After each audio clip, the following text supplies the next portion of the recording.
everyone! Today I'm going to show you how to make this DIY finger knitted Christmas wreath. To make this wreath, you'll need 2 1-ounce portions of medium number 4 worsted weight yarn in green. That's 2 28-gram portions for all of my metric viewers, plus a little extra for sewing.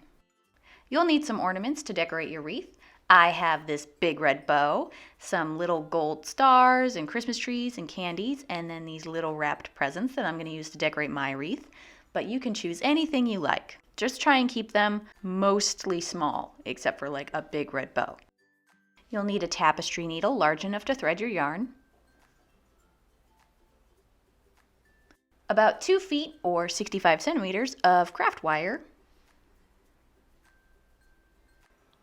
and lastly, you'll need a glue gun that I forgot to record when I went over the materials for this.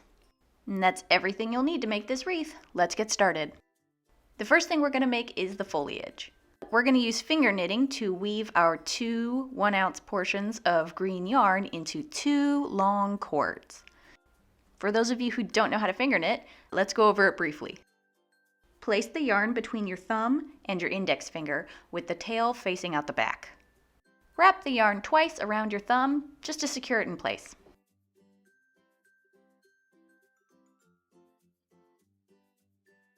To cast on our first row of stitches, we are going to weave the yarn between our fingers, going in front of our index finger, behind our middle finger, in front of our ring finger, and behind our pinky finger.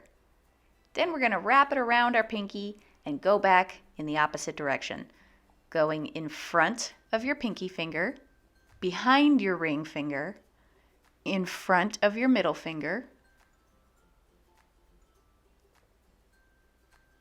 and behind your index finger. If you feel the yarn around your thumb is coming loose, you can always give the tail a little tug to tighten it up again. So we have just finished casting on our first row of stitches. From now on, to make new rows, we are going to start by draping our yarn across our fingers above the stitches from the previous row. To knit a new stitch, pull up on the stitch from the previous row, bring it over the yarn that you draped across your fingers and over to the back of your finger. So bend your finger and slide it through the loop from the stitch, and that makes a new stitch. For the stitch on your middle finger, pull it up, bend your finger through, and pull it to the back of your hand.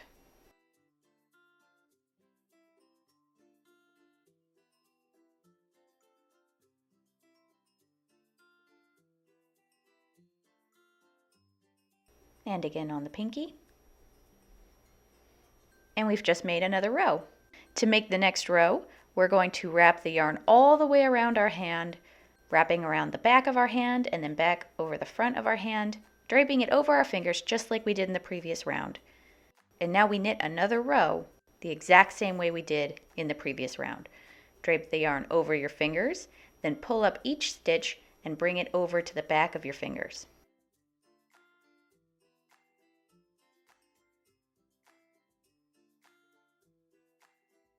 Once you have about 3 or 4 rows knitted, you can unwrap the yarn from around your thumb and pull it tight to secure the end. Then continue knitting until you have a long cord and only a small tail of your 1-ounce portion, 28-gram portion remains. Once you have knitted your entire cord, you can bind off the stitches by bringing your yarn tail down through each of the stitches. So you go down through your index finger, then down through your middle finger, down through your ring finger, and so on. So we're going through the top of every stitch. So you go from top to bottom, then go back up and top to bottom.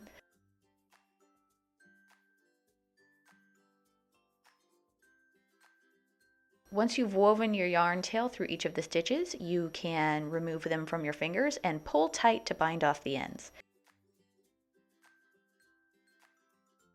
You should have 2 very long cords. Now I have 2 cords that are about 9 feet long each. Now we're going to take our 2 cords and line them up and fold them in half. Then we're going to take a scrap of yarn and tie them together in the middle so that you have 4 strands that are joined together. Now we're going to braid the strands together into a 4-strand plait. If you don't know how to do a 4-strand plait, you can group the strands 2 and 2 and do a simple twist. That should work too. Once you've finished your plait, you can just tie some knots in the ends to bind it off and prevent it from coming loose. Next, take your craft wire and bend the ends so that they form hooks. Then weave it through the back of your plait.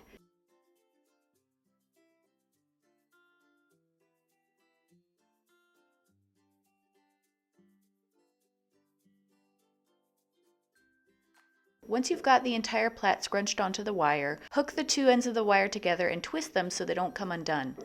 Then bring the ends of the plait over the wire to cover up the connection. You can tie some more knots with the ends of the plait. It's not going to be the prettiest thing in the world, but we're going to cover it up later. Next, thread your tapestry needle with some yarn and sew along the inside perimeter of your wreath, pulling tight as you go. This will help to differentiate the inside versus outside of the wreath and prevent it from twisting.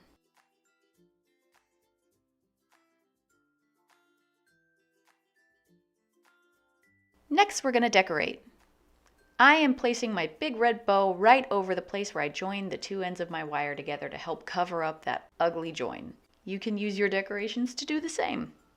Then I'm scattering my other decorations around the wreath and choosing an arrangement that I like. Once you have an arrangement that you like, you can take your glue gun and glue on your ornaments.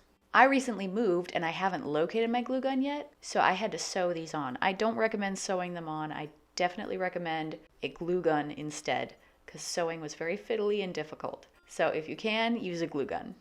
Once you have all your decorations secured in place, you're done. Now find a nice place to hang it up and admire it. Thanks for watching this quick DIY wreath tutorial. Let me know in the comments below how it turned out. Don't forget to like and subscribe. If you want to see what else I'm doing, you can follow me on Instagram, Twitter, Tumblr, Facebook, all those places. And make sure to check out my other videos to find your next project. See you later. Happy holidays!